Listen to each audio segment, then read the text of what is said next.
Generic universal bundle details on Zenler.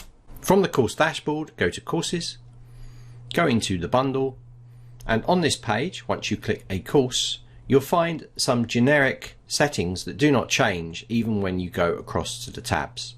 These are on the right hand side. The first one is the ability to publish and unpublish the bundle by clicking here. You'll notice it's now published.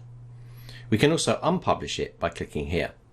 Be aware that if you do unpublish it and you have students in the course, they will no longer be able to get access to this bundle. The last one we have here is a preview. You can click in here and have a preview of the sales page and how it looks currently.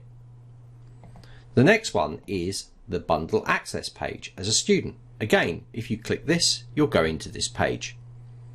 Please note you won't get access to the curriculum as the bundle is purely a box that contains your courses. So you only have access by preview for the sales page and the bundle access page.